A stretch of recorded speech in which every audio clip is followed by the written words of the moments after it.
Bismillahirrahmanirrahim. Assalamualaikum warahmatullahi wabarakatuh.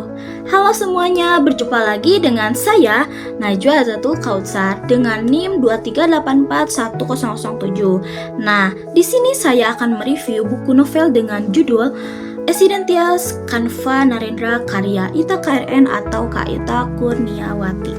Nah, ini dia bukunya. Pasti kalian gak asing ya dengan novel ini, karena novel ini sudah banyak sekali orang yang membacanya, sampai yang berawal dari aplikasi Wattpad sampai diterbitkan oleh Kak Ita menjadi buku novel ini. Nah, pernah gak sih kalian itu terlihat bahagia tapi sebenarnya sedang sedih? Nah, novel ini sangat relate dengan kamu yang terlihat bahagia tapi sebenarnya kalian menyimpan begitu banyak kesedihan di balik senyuman dan juga kebahagiaan. Saat membaca novel ini, rasanya seperti diajak dalam kehidupan seorang Kanva Narendra, seseorang yang terlihat baik-baik saja, tapi sebenarnya menyimpan begitu banyak kesedihan dan juga luka dalam dirinya. Kanva ialah sosok yang sangat kuat tapi juga rapuh. Ia sering menutupi perasaannya dengan senyuman dan juga tawa cerianya, seolah tidak ingin orang lain tahu bahwa ia sedang berjuang. Kanva dulu tidak memiliki teman karena ia selalu menjadi korban bullying di SMP-nya, sehingga setelah tamat SMP-nya, ia pun mulai memasuki masa SMA-nya. Pada mulanya, Kanva ini khawatir apakah di masa SMA ini ia akan menjadi korban bully seperti saat ia di SMP, ataukah mungkin kebalikannya, ia akan mendapatkan kehidupan masa SMA yang menyenangkan, memiliki teman yang baik, yang tulus, dan juga kehidupan SMA yang sangat menyenangkan. Sampai pada saat awal pertama masuk SMA, ia tidak sengaja bertemu dengan si kembar Marvel dan juga Marvin.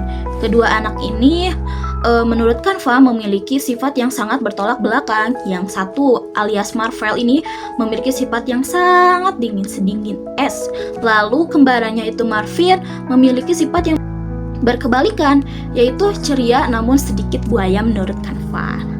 Dalam kesehariannya, Kanva juga bersama teman-temannya, mereka terlihat seperti hubungan pertemanan biasa, penuh canda dan juga tawa kebersamaan. Namun di balik itu, Kanva tetap menyimpan jarak emosional. Ia tidak sepenuhnya terbuka bahkan kepada orang-orang terdekatnya. Nah, lalu hadirlah seseorang bernama Ailey, seorang yang Kanva jumpai di mimpinya tak lama setelah ia menceritakan mimpinya itu kepada Marvel. Ia dan Marvel akhirnya bertemu dengan gadis itu, gadis yang Kanva sukai pada pandangan pertama. Itu pun pertemuan mereka lewat mimpi. Cukup aneh, namun itulah Kanva. Nah, di sini kita dapat melihat sisi lain Kanva setelah kehadiran gadis bernama Ailey ini. Ia terlihat lebih hangat, lebih hidup, dan seolah-olah menemukan alasan untuk benar-benar merasa bahagia. Namun tentunya perasaan itu juga membawa konflik batin untuk Kanva. Kanva memiliki kesulitan untuk mengungkapkan isi hatinya secara jujur kepada Ailey karena ia terbiasa memendam perasaan ini sendiri.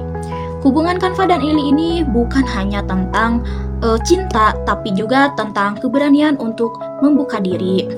Sayangnya, tidak semua berjalan sesuai harapan. Ada sebuah jarak keraguan dan perasaan yang tidak tersampaikan dengan sempurna. Nah, ending dari kisah Kanva ini tidak sepenuhnya sedih, tetapi tidak sepenuhnya bahagia. Lebih pada proses penerimaan Kanva mulai belajar memahami dirinya sendiri, walaupun sosok Kanva ini di akhir ya menjadi ubi ya, seperti yang kita tahu gitu ya, jadi ubi. Tapi pembelajaran dalam novel Kanva ini mendapatkan banyak sekali pembelajaran. Saya jadi tersadar bahwa tidak semua orang yang tersenyum itu benar-benar bahagia. Kita perlu lebih peka terhadap orang lain dan juga berani untuk jujur dengan diri sendiri dan tidak mencoba dunia untuk perasaan kita sendiri. Selain itu, novel ini juga mengajarkan bahwa memendam perasaan terus-menerus bukanlah solusi yang baik, dan membuka diri kepada orang yang tepat bisa menjadi langkah awal untuk tumbuh dan juga sembuh. Oke, cukup sekian review dari saya tentang novel Esidentias Kanva Narendra karya Ita KRN atau Ita Kurniawati. Nah, untuk baca novel ini buat kalian yang ingin membacanya, siapkan hati dan juga mental ya, karena ini saat saya membacanya ini cukup sedih gitu, cukup meneteskan air mata. Siapkan juga tisu sebelum membaca ini untuk mengusap air mata kita yang berjatuhan. Oke, sekian. Thank you for watching. Wassalamualaikum warahmatullahi wabarakatuh. Bye bye.